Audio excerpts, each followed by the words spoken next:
thinking, wow, this is a little weird.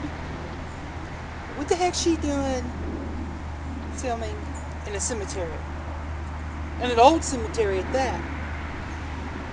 Well, I kind of have this genre, this unique way of making art prints where I incorporate old tombstones. And I'm not talking tombstones or headstones that are 50 years old or 70 years old. Most of those don't have the kind of texture I'm looking for. I'm talking stuff that was made 100, 200 years ago, 150 years ago, from the original people who settled the area.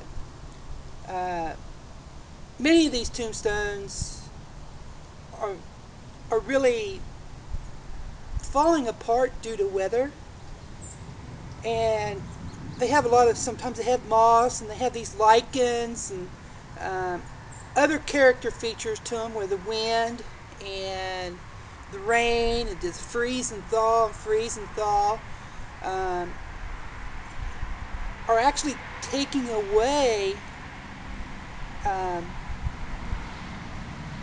the identification of who's on that burial plot. Well, by doing that, they also create these pits, these textures, these flakes, and stuff that are really difficult to reproduce. Um, Also, a lot of your older tombstones are very ornate, and you can generally kind of tell the expense that a family had, or what kind of standing they had in the community based on the headstone.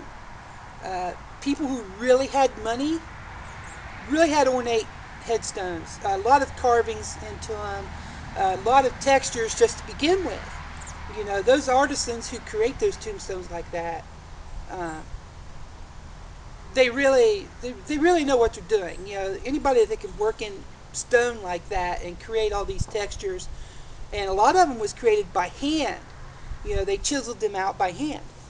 Well, that's the kind of stuff I look for when I create, when I want to use a tombstone for a texture. Um, I may use a very small part of that tombstone, uh, maybe some of the ornate pieces, or there's a piece like it's a chunk missing out of it, and it's created this high contrast area for lines and shapes. Um, I look for stuff like that. Sometimes I'll use a name uh, embedded within an image, or sometimes I'll use the whole tombstone. It just whatever the moment puts me in, and I feel that, hey, you know what, this is going to be a good fit. So that's what I'm doing in a graveyard.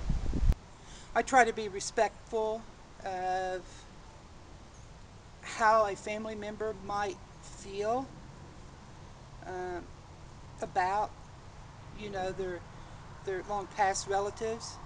Um, I never remove anything uh, or alter a tombstone or even a graveyard in any way. Simple fact is, I wouldn't want somebody doing that to one of my family members, and so I'm not going to do that to someone else's. Uh, I like going to graveyards for other reasons because usually they're quiet. There's a lot of traffic. You can hear the traffic on the road today. You know, it's Sunday evening. A lot of people driving around. It's a pretty busy road right here. This is one of my favorite graveyards to come to for textures because it's been here so long. I'll show you some images and maybe do a little walkthrough, um, show you part of the graveyard. I always found it really interesting to, a lot of times you can see whole families buried in the same area, and you may see newborns uh, all the way up to people 60, 70, 80 years old, 100 years old, Civil War, Um, it's really really interesting. You know, a lot of times you'll see the base of the grave plot, and there's no tombstone around. I have been to cemeteries before and have found the headstones laying off in a pile somewhere over next to the fence. Yeah. Sometimes you kind of wonder about people being forgotten. So, you know, this is our history here. It's really interesting. I like coming to graveyards because, for one thing, they're quiet. And usually you don't have anyone bothering you.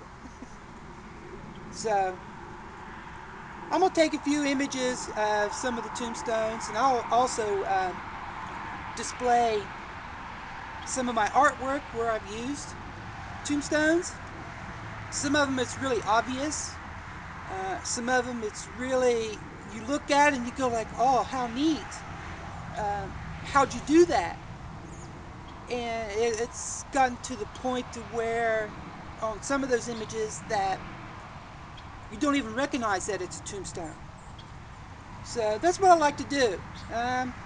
So I will see you later. Bye.